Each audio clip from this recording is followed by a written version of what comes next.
kans van Scott Olsen. Misschien wel het cruciale punt in de wedstrijd. Ik denk dat we twee mogelijkheden gehad hebben. Een schot van Maxime de Kuiper die heel goed gepakt wordt door the first shot from Maxime de Kuiper, who was really taken really well by Kasper Schmeichel, and then the chance for Andreas misschien een kantelmoment. was almost a turning point. It's not a lost opportunity. You know, on Champions League level, you have to take advantage of those champions.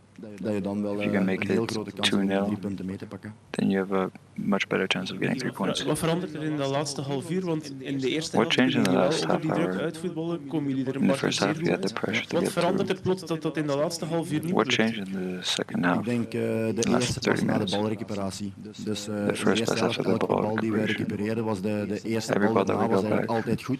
the first En, ball after tweede that helft was dan always meer, good, and then in the second half, waardoor we de didn't eerste maintain bal that altijd voor hun was. En wij composure. onder die druk bleven. We just crumbled under Dat their was het grote pressure. verschil en daar geraakt ook It was heel a moeilijk big uit. difference, and that's very tough to get out Onder of de it. indruk van de omstandigheden dan toch nog Is plots? that due to difficulty, or is Nee, ik that denk wel just een circumstantial? vermoeidheid dat think it's just meegespeeld heeft. Ik tiresome. denk dat we ook heel veel energie gegeven hebben. De manier waarop we druk gezet hebben, de eerste helft. The way that we give Ik denk dat we pressure, heel veel afstand ook afgelegd hebben. Van we put a lot of pressure veel diepgang to gecreëerd. play from the back Maar goed, dan and moet je in create die those vermoeidheid chances. toch nog proberen de juiste keuze te maken. En, You still have to try and make the dat right is een stap die we nog altijd aan decision. het zetten That's zijn. a step that we're still trying to make. 7 punten is knap, maar Real Madrid staat nog altijd achter jullie. PSG staat nog altijd achter jullie. Dus 7 points is really good. Real Madrid is still behind you. Nee, absoluut. PSG is still behind you. So Het is daarmee dat ik ook wou you zeggen, just need to tevreden of coast. niet. Yeah, Ik denk als je exactly. So naar I'm de happy over totaalsom this. kijkt en je hebt 7 op So if you look 15, at the overall sum, dan mag je it wel looks tevreden good. zijn, ook met het parcours waarop So we're pretty happy with our campaign so far. Anderzijds heb je nog altijd 3 wedstrijden waar je nog één van moet still proberen have te winnen. En 3 matches that we need to try to win. And we're going to try and do that with an open vision. verwacht dat we tegen Aston Villa gingen winnen. No one would have thought that we would have won against Aston Villa. Sporting Ik heb een paar dagen geleden won ook al away gezegd at van City dit and then format lost at home against Arsenal. nodigt zo uit dat er altijd verrassingen zijn. This En, format really allows als je for more surprises goed to zo occur. gespeeld hebben tegen Dortmund, tegen AC So if Milan, we continue to de play maturiteit die we getoond hebben against tegen Dortmund and AC Sturm Graz, de Milan, volwassenheid tegen Aston Villa, we can de really do manier well. waarop je vandaag de eerste helft gepresenteerd hebt, is So gewoon how we fantastisch. saw the Als first je half al die today would have been really componenten well. samenpakt in het If we thuiswedstrijd take tegen all the Sporting, dan liggen er zeker components mogelijkheden. separately, we see that there's good opportunities. Hello.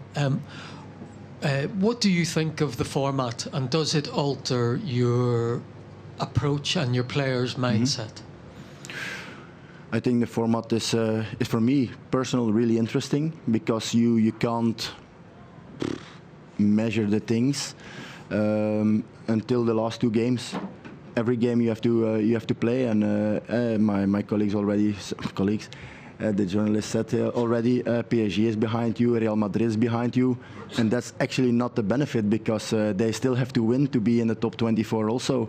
So if they were already in the top 24, yeah, they have to win their last 2 games also to be there and maybe direct in the next round, and that makes it unpredictable, but it makes it also nice. And our approach was always we play game by game, and okay, the last 2 games we will look, because it depends from maybe 1 goal, more or less, and then you have to start counting. And but now we're going to game 6, and I think it will be from 7 and 8. So. Do you think it is more unpredictable than the previous group of 4? 100%. Because there are teams, they are not in the top 24 at the moment, who were maybe a Champions League finalist, and they're not there at the moment.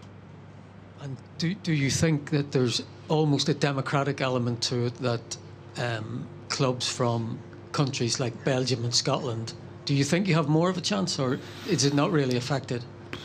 I don't know more.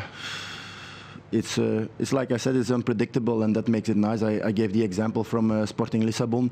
They won against Manchester City at home, but yesterday they lost against Arsenal. So it's not, it's unpredictable, and that's actually what I really like. So.